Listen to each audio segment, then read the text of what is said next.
Hey there, welcome back to the Softened Heart. Today we're going to talk about ego, and um, this comes from the book.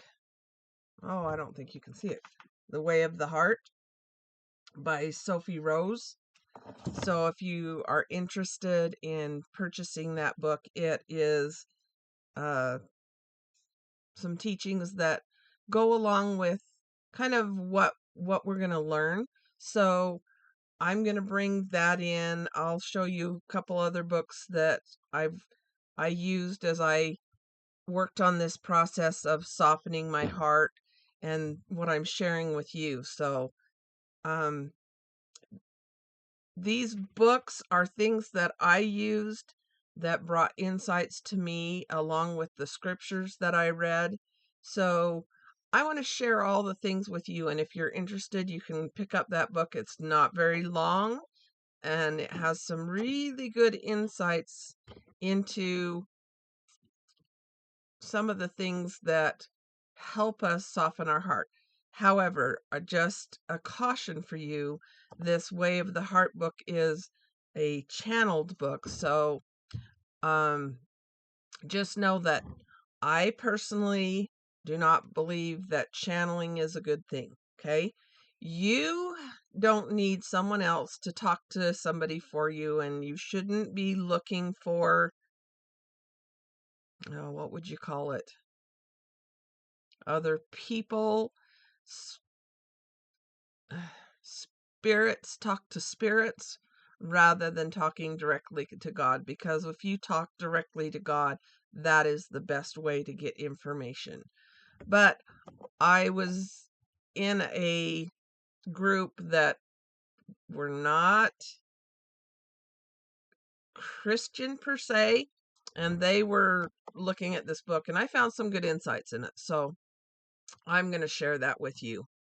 Um, this Way of the Heart was something that was taught in mystery schools, and they don't believe in God per se, they believe in a divine source. So I personally am telling you this is not correct. God, our Father in heaven, is the true being, along with Jesus Christ, who came down here and died so that our sins could be forgiven. So just know, I testify to you, that is the truth. That is where you need to go. But Heavenly Father and Jesus Christ tell us to look to good books, okay? This book has some good insights in it, and that's why I'm going to share it with you, because you might get some good information from it. But just know that the way it came about is not correct, okay? So that said, let's get into it. When you're born, you're still connected to God. Children, young children still often see the other side, and beings from the other side that are around us all the time. As we grow, we don't see them anymore. One of the reasons that they're not young children, babies, etc., until they're a little bit older, are not able to communicate is because they still see these things. But as they grow and learn about this life, they lose that connection. We all lose that connection to God. We kind of get um, taught out of it. I guess that's how I'm going to say it. We're taught out of it. So, to begin this talk about ego, we need to realize that God exists outside of space and time. He's not limited by those things, but we are. We live on an earth where we're ruled by time and space. But God is the ultimate truth. So any truth that you want to know, you go to Him. Okay? And anything that we see here on earth, or we think we perceive, is actually kind of an illusion. Okay? It's true for us because we live in time and space, but it's not truth. Okay? I'm sure you've all seen the movie The Matrix, right? While we aren't living here as batteries like it is in the movie, what we perceive as reality is not true reality. In this sphere, on this earth, in this time and space, however, that illusion is our reality. It's the matrix we're living in. Okay, that sounds kind of wonky and blah, blah, blah, but it's an easy way to frame what we have here. So, you have to realize, number one, that God is the only source of truth. And number two, that he lives outside of this earthly reality. And number three, that he is in the true reality. Okay? You can learn the way of the heart and not follow it. You can learn the principles that will help you come back into God's presence. But if you don't do it, it's not going to do you any good. If you're given a whiteboard and a pen and you don't write on it, what good does it do you? None. Okay? But as you learn truths from God, as he teaches you something, you have to submit to doing it. Okay? So we're going to talk about God's will and our will. Okay? God's will for us is this, and our will is this. When God reveals something to you, something that he wants you to do, you have to follow it. We have a choice. God tells us something here. It's like me. I taught you about the voices. If you don't try to discern the voices, what good does it do you to know that? It doesn't do you any good. Okay? So once you learn something, you have to be willing to do it. And you have that choice. What do you think happens when you refuse to do something that God's revealed to you? When he tries to teach you something and you don't do it, it doesn't do you any good. Okay? And why would you choose not to do it? Now, you'll find that your mind, or what I'm going to call your ego, always has a way to fight against what you're learning. When you learn something, sometimes you're required to forget some things you've already learned. Remember, we talked about that before, that we have to unlearn things.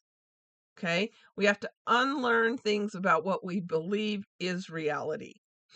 And until you learn to see God's wisdom, you kind of remain in that matrix illusion. You have to trust what you learn from God, and you know in your heart what's true and what's not.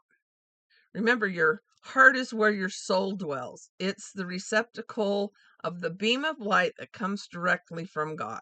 Okay?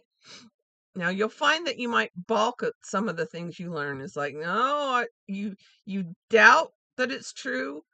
And you might think, wait a minute, that makes no sense with what I've learned before. Remember, we talked about how God has contradictory ways depending on what level you're at in your spiritual growth. What you learn might feel like it's not true. And your ego, this little thing in your mind, will make you doubt what you've been told. But then you're at that point. Now you've got the little angel over here that's telling you, okay, you need to do this. Remember, you got the little devil over here that's saying, And this little thing in your brain called your ego kind of likes to lean that away. Okay? So we're gonna replace these angel and demon right now with true reality and perceived reality. So the perceived reality is the negative side, and the true reality is over here on the angel side. Okay? True reality goes on forever. This perceived reality ends. Okay? Um so when we learn something we write on our, let's say we have the whiteboard, right? So we have our whiteboard and we learn things, we write it on the whiteboard, and that's how we live our life. As we get a new piece of the real reality, sometimes we have to erase something off that whiteboard and write something new in its place. Okay, so we're going to call this our whiteboard our belief system. Okay, sometimes the thing you're told about real reality is overwhelming, it's confusing, and it seems outright wrong. But I'm asking you to trust God and accept or explore the concept you've been given. Okay, we're going to talk a little bit later about meditating, but for right now, just I want you to think about the concept. Look at it from different angles and explore how it might be true. And this kind of soul work is something that helps you grow. Every concept you learn from reality takes some soul work or some pondering or some contemplation or some meditation. It takes some mental work up here, and it takes some looking at your whiteboard and deciding what might not be true on that whiteboard. This mental work, this pondering, this contemplating, let your heart teach your mind. If you accept the concept you've been given and work on it, you'll grow and you'll be willing to move into the newer, higher concept. Okay? You're seeking for something different. You want to change, right? That's why you're here, because you want to change. So when you're given something new, don't just dismiss it, because you can't change without new concepts, right?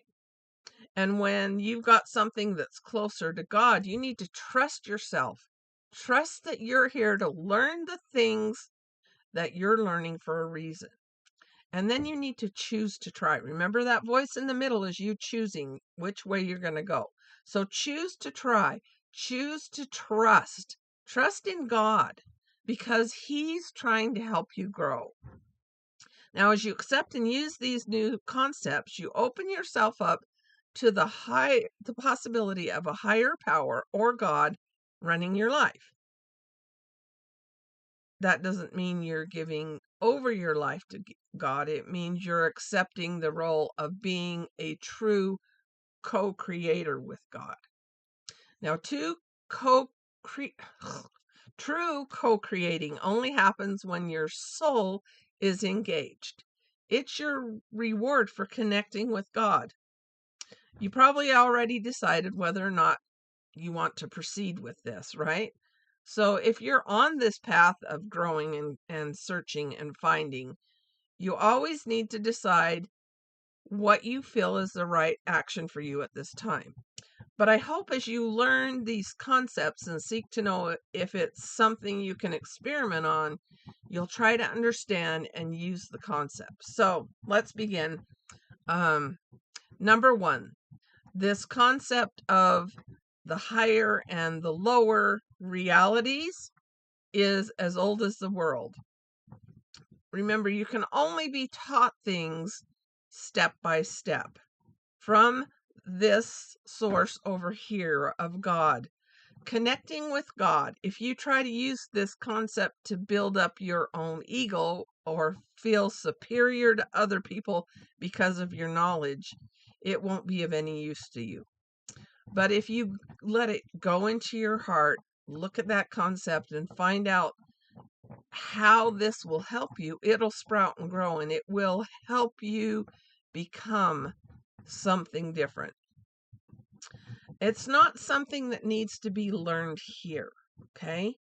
This is your ego, and we want to get out of this and into our heart. Now, our ego is how we're used to learning in this reality over here. We get information, we process it, and then we apply it to our lives. And your mind is too smart for your own good. It tears apart ideas, it compares it, it looks at Oh, how will this change my life? And it either, accepts it or rejects it.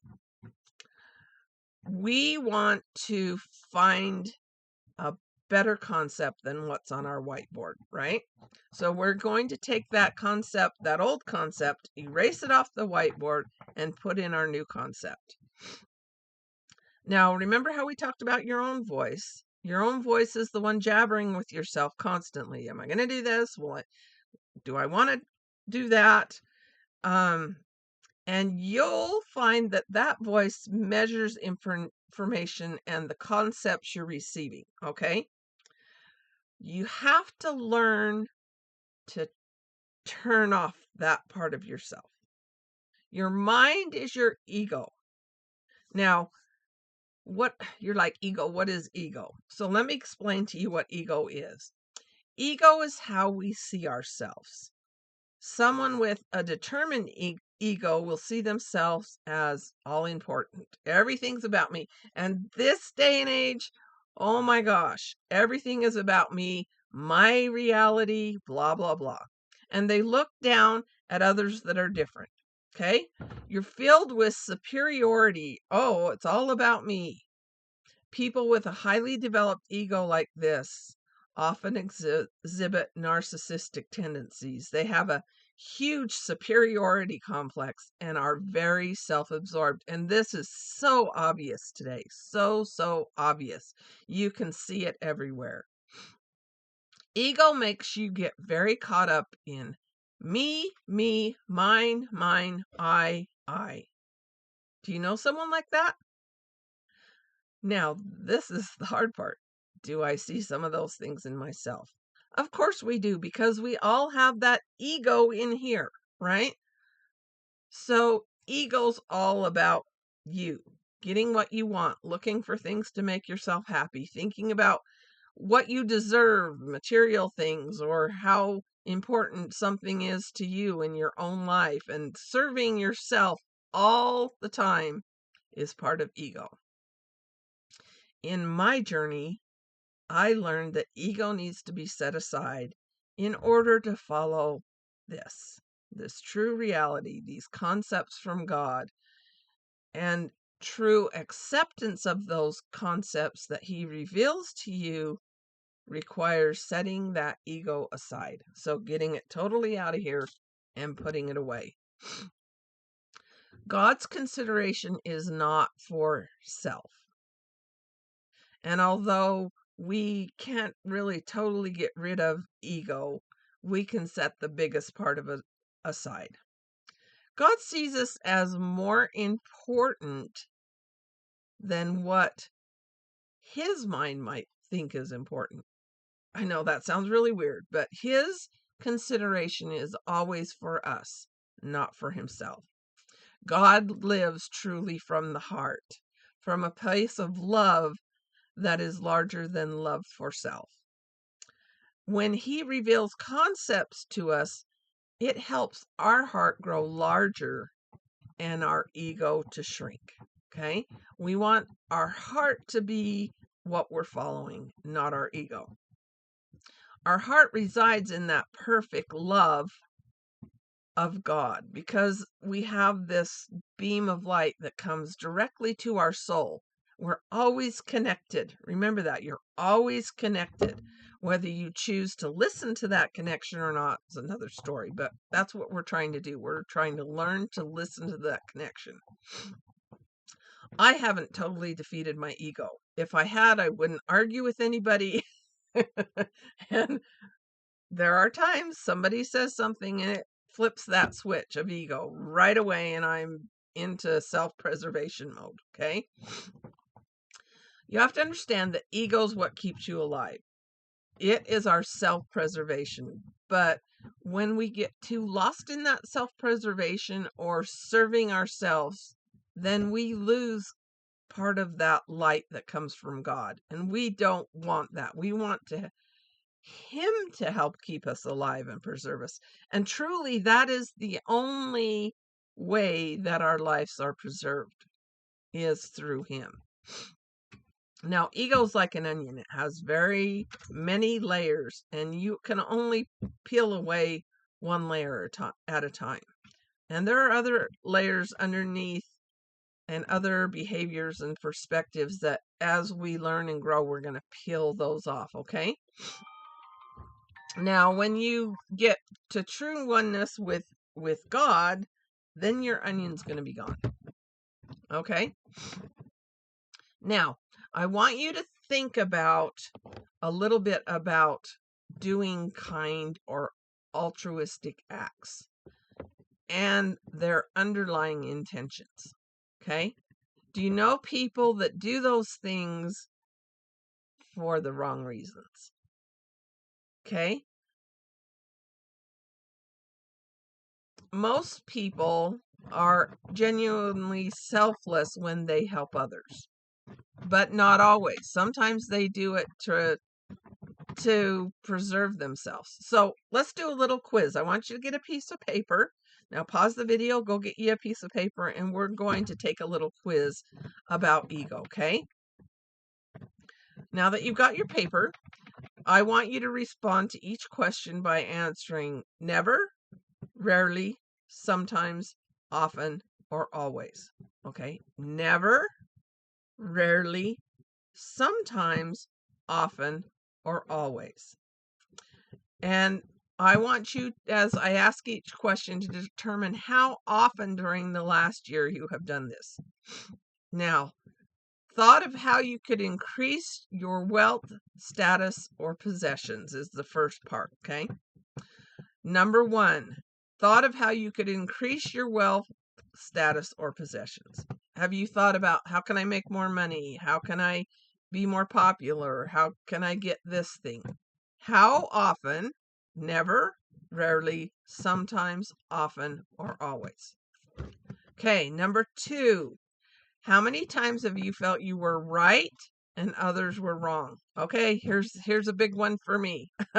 Never, rarely, sometimes, often, or always. Okay. Number 3. How many times have you been offended? Never, rarely, sometimes, often, or always. Felt superior or inferior to someone else. Been able to let go of a situation after being advised to do so. Thought about how others see you or what they think of you. That's a big one for me because I'm that's part of my ego is that one, okay? How many times have you felt regret after doing something kind? Number 8, put your own interests before those of others. 9, felt you needed to occupy yourself more to avoid being on your own. And 10, become tired, stressed, or unwell because of keeping up appearances. That's a big one for a lot of people, is trying to be something that they're actually not. Okay, now that you've got those answers, I want you to score yourself. For every answer that you answered never, that's going to equal 1. For every answer you answered rarely, that's going to equal 2. Every one that you said sometimes is a 3.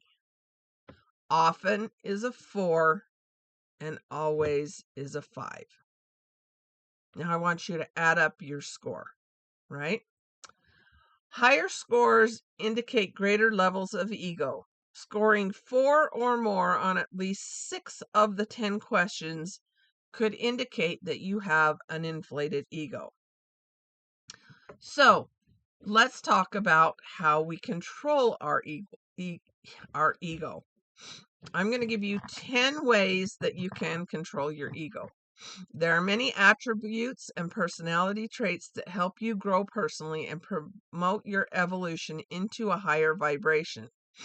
And there are attributes and personality traits that lead to failure and lower your vibrations.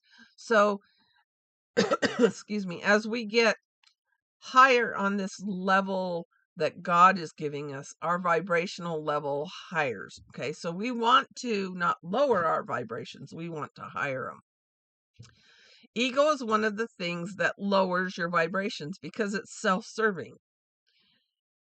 Osho, the Indian religious leader, said, "Love is happy and it is able to give something. The ego is happy when it is able to take something." Okay, so can you see like the lower and the higher? Giving is a higher, taking is a lower. So how do we get our ego under control? First of all, we have to recognize what attributes our egos are hanging on to. The quiz we just took should have given us a good look at where we are in the ego realm and where we could use some work. So how do we change ourselves? So we need to learn to stifle that ego.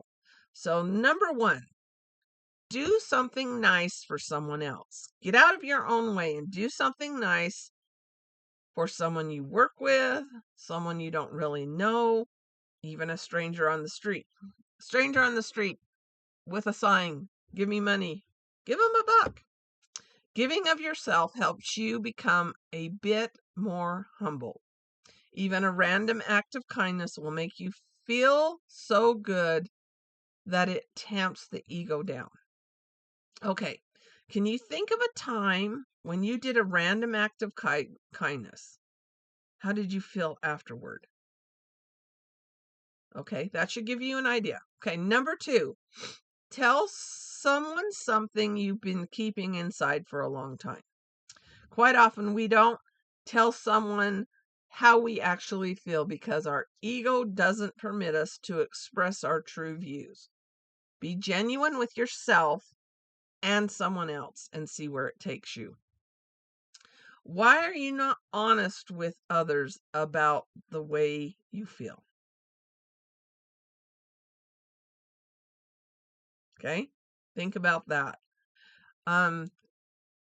For me, sometimes it's that self-preservation mode because I don't want somebody to think less of me because of the way I feel. Okay? So being honest between yourself and others actually brings your vibrational level up. So we want to be honest, okay? What do you think will happen when you share that thing that you've been keeping inside with someone else? That's a fear thing, okay? We'll talk about fear later on. Just know that there's a fear thing there, okay? Number three, let someone else talk for a change. Are you a good listener? Do you let someone else complete their chain of thought, or are they starting to relay something and you jump in with something of your own? I know some people that can't let anyone get through their own story. Okay? They're trying to tell you what they did, blah blah blah, and boom, you're interrupted and somebody's off on their thing. So frustrating for some of us that want some validation or want to get something off our chest, or we're actually talking to someone else and this other person jumps in. Step back and listen to the person you're conversing with as they tell you their thoughts and feelings. When you truly listen, others open up to you and trust you with their ideas and their feelings. It's important to become a good listener. When someone else is always interrupting you, they're trying to trump what you did, what you're feeling, and the conversation always comes back to them. Can you see how that is an ego thing? It's all about that person, not about you. How do you feel when you're talking to somebody that always does that to you? How do you feel when you talk to someone who truly listens to you? Okay? If you listen first, and then if they ask for some help, then you can try to give them some help. But if they just need to vent, you need to listen. Okay? That's what they need. Do you share your deepest thoughts with other people? If you listen and they ask, then you can share your insights. If they don't ask, don't share. Just accept what they've said. Okay? So learn to really listen. Number 4 is learn to really listen. If you're really listening, you're not thinking of what you can say to add to what this person's talking about. Okay? Learning to really listen requires that your mind, this ego in here, isn't jabbering to you. Oh, you did this and you did that. Oh, you could say this and you could say that. Listen to not only the words that they're telling you, that this person who you're supposed to be listening to, but try to understand their feelings. Okay? When you truly listen, you learn more about the person that's speaking. And you might learn something you didn't already know. Listening is something we all do and have done for our whole lives. But there's 2 ways to listen: actively and passively. Actively, passively. Only one of those ways is going to help you alleviate a piece of your ego. Most of us think we're good listeners, but very few of us actually do it well. The average person listens to only about 25% efficiency. The explanation for this includes our fondness about talking about ourselves, our tendency to interrupt and swap stories with someone, or our inclination to go into helper mode and try and fix the speaker's problems. Can you relate to any of those? I'm a fixer. I would like to fix their problems. So it's taken me a while to learn not to intercede with my fixes, okay? If they don't want it fixed, then they're not going to ask for fixes. If they ask, I can give insights, okay? Our brain has a limited capacity for paying attention, especially with stimulations that surround us, other people talking, the TV going, the kids screaming, etc., etc., etc. A great listener overcomes the tendencies to be distracted and gives priority to the speaker. We all like to be listened to. It feels good. It limits misunderstanding, and it's a shortcut to trust. When we actively listen to someone, we give them our full attention. By giving our full attention, we're showing respect for them and the information they're sharing. We also do more than simply hear. We notice body language, expressions, hear the intonations of their voice, and find it easier to understand the emotions behind their words. As you listen to someone, you need to be actively aware of when you might be drifting into passive listening. If you find yourself in passive mode, you'll find yourself checking your cell phone, thinking about your to-do list, planning your next response, waiting for the other person to stop talking so you can start. If you notice you're doing any of these things, realign yourself back into active listening mode. Now, once you've listened to the person, this is part of good communication. You need to parrot back to them what they've said. Okay? So they tell you something and you say, "What I hear you say is this." Give a brief summary of what you've heard them say. When you're really listening, you'll find that this is really easy to do. And then when you parrot back to them, they feel like they've truly been heard. So you can say things like, "So what I hear you saying is," so it sounds like you're saying, "If I'm understanding you correctly." In other words, by parroting back your conversation that they've given to you, the other person feels actually heard. Okay. And it helps them. Maybe you perceive something differently than what they meant to communicate to you. If so, then they can reword and say, "No, that's not what I meant to say. What I meant to say was," and that way you avoid miscommunication. Now, this is really important to do with people that you live with. Okay. The people you fight with the most are the people you don't actively listen to. Okay. We want to actively listen so that we can communicate better. when you communicate effectively by active listening, then this little thing in your head, ego, is not in play. So the next thing you can do to eliminate ego is encourage someone else. Help others take the forefront. If you've been leading the pack, allow somebody who you see as subservient to you to step into that leadership role. Help someone do something they find difficult. Show them how to be confident. Don't be afraid to step aside and let someone else move forward. Okay?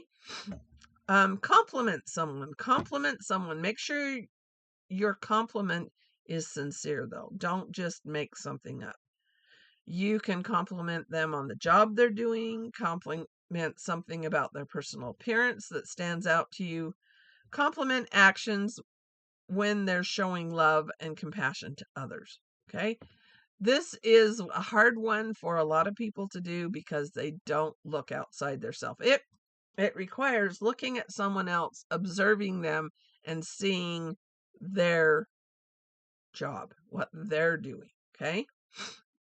Number 7, put yourself in another person's shoes.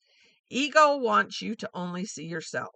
So looking outside of yourself, especially in specific situations, helps you tamp down your own ego. When you can see how other people see things, you get a different perspective. Active listening helps with this part of putting your ego down. You see others' emotions, their thinking, you determine the way they see things. And when you do all that, you can come up with a fair decision that both of you can agree on.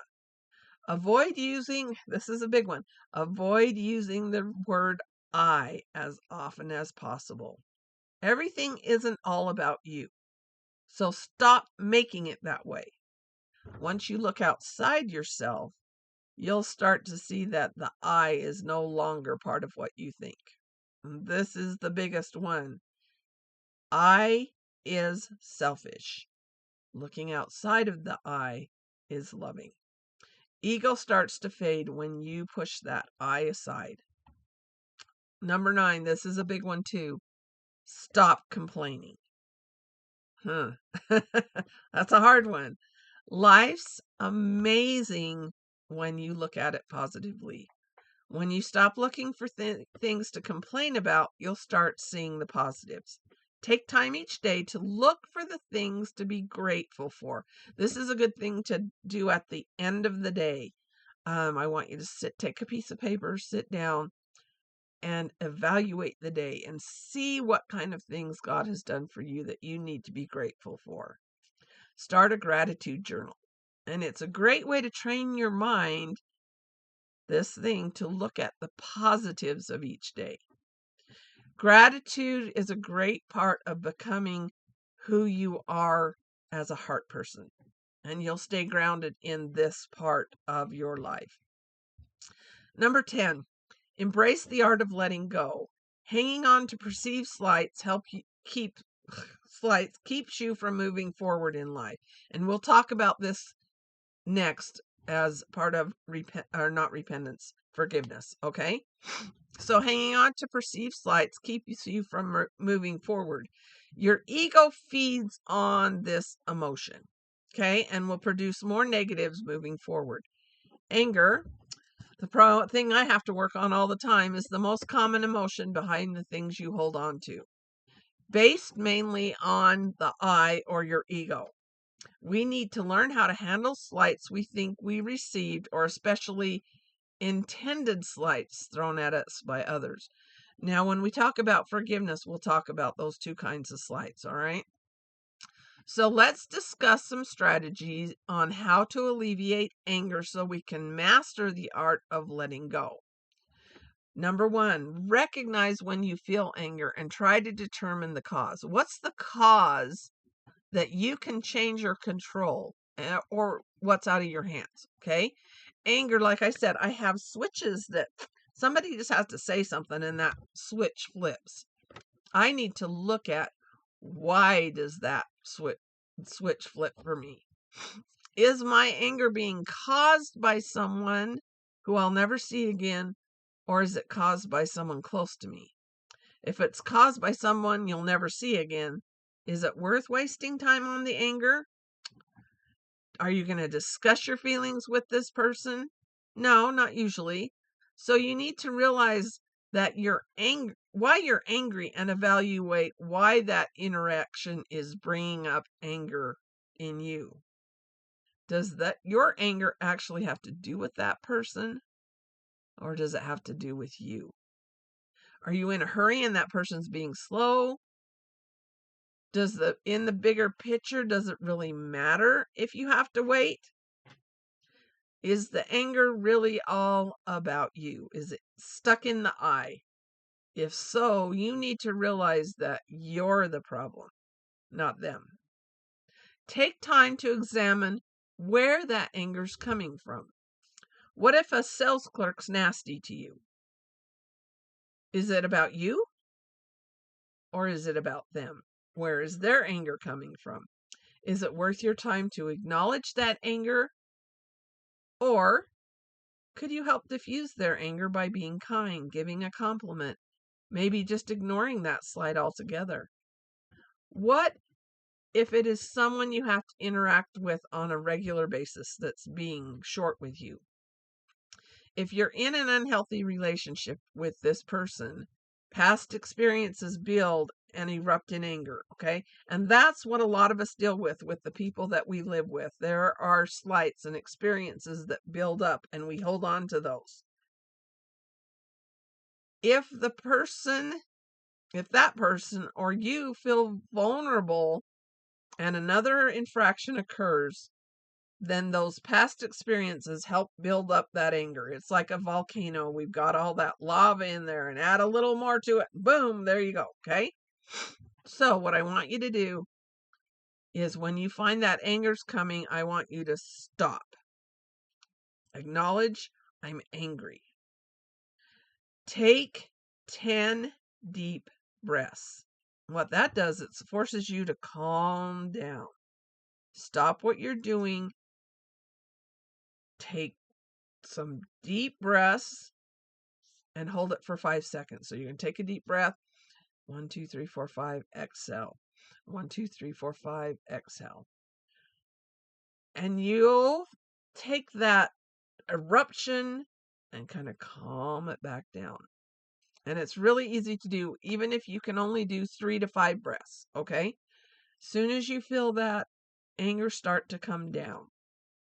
Now, take a time out. Take your deep breaths, calm the anger down. Now you're going to take a brief time out. This is crucial, especially in close relationships. If you're doing something or talking to someone and you sense that anger's building up, excuse yourself, walk away. Tell them, I need to take a minute. And then you're going to take a few minutes to gather your thoughts and release those negative emotions. Take this time to think about how you really want to respond before you continue this conversation. This is a hard thing to do sometimes, because some people don't want to let you take that time out. But you could tell them, I'm getting angry. I need a few minutes. Okay. If you let them know you're getting angry, that might help them let you move away. Okay. Now, this brief timeout helps prevent you from saying something out of anger that you might later regret. Number 4, once you get away from the situation, you might find yourself expressing some negative affirmations to yourself. Rationalizing, in other words, rationalizing your reasons for being angry. That's your ego telling you, yes, you need to be this way because they did this, and they did that, and they did that. Okay? I want you to take that away and replace those thoughts with some positive affirmations. Now, memorize some affirmations that you can recite that will help you focus on positive thoughts. Okay? Whatever they may be. Number 5, I want you to find workable solutions. Instead of focusing on whatever triggered your anger, work on finding a solution to the issue at hand. Instead of staying angry, you're going to do something about it. For example, Is your spouse late for dinner every night? Instead of facing these dramas on a nightly basis, find a workable solution. Perhaps you can schedule meals for later in the evening, or the two of you can agree to eat something on your own on certain nights. You have to recognize the things that are out of your control and understand that you cannot change them. Knowing what you control will let you use your limited energy in the most effective way possible. The time you waste thinking about and trying to change a situation that you're out of control of can be spent in a better way by using it to change the things that you do have control over, and then allow you to make progress. Okay, and the sixth thing is practice forgiveness, and we're going to talk about that more in the next video. Forgiveness may look different for everyone, but it generally involves making an active decision to let go of resentful feelings and thoughts of revenge. Once this is done, your anger will no longer drain your energy, and you'll be able to have peace of mind. When you're able to forgive someone else, you're not doing it for their sakes. Rather, you're doing it so you can regain control of your own life and move on. So now that you understand ego and can see some of the things it does in your life, you need some ways to deal with ego. So let's go back to the way of the heart. This week, I want you to start to see the part that ego plays in your everyday life. You'll want to look at it with your heart and your actions and reactions to those around you. Your heart always tells you first how you should act in each moment, but then ego steps in. We're kind of determining light and darkness here. Remember, good and evil. Remember to listen to the first voice you hear. Okay? So when you find yourself starting to get angry, you're going to hear you're getting angry, you need to do something, and then ego steps in. This voice may be very, very soft and you don't hear it because this one is shouting. Okay? But your heart voice always guides you in a better way. You don't think about what your heart may say. As soon as you let the jabbering of your mind take over, you've lost this heart voice. Nothing is learned in the ego, okay? Nothing is learned there. Now, there's many, many layers of understanding of this realm we live in and the other realms. Don't get too attached to any one idea. Remember that as you move up, you're going to erase things that you've learned off that whiteboard at lower levels. You're here to gain experiences, and every experience you go through is for your higher good and learning. Your experiences give you understanding. Take the time to feel each experience. Listen to your heart for the lesson that you're to be learning from this interaction. As you learn the concepts of living in a heart-based life, you must do your best to teach those around you the concepts that you enjoy. Be the example. You can see when you learn to set ego aside by doing things that focus on others instead of the I or yourself, you'll grow your contact with the divine or God. Understanding and learning lessons based on your heart helps all humanity begin to shift to that higher level, to that God level. But it takes practice, okay? Don't get discouraged. This takes time, okay? Just like learning to hear your voices, that takes a long time and you didn't master it in a week, okay? Learning to repent, you don't master that in a week. Learning to set aside ego, you don't master this in a week. You're going to experience these things over and over and over again, okay? And you're going to learn step by step by step things you're putting into practice. Do I always do it, or do I sometimes let that volcano explode? I hate to tell you, I have a hard time with the anger thing. That's one thing I have to work on daily almost, especially with those who are close to me. I can set aside things with people that I don't know, but those close relationships always push those buttons, and I have a hard time turning those buttons off. So just know this is a continual working thing. Okay. You're not going to master these things.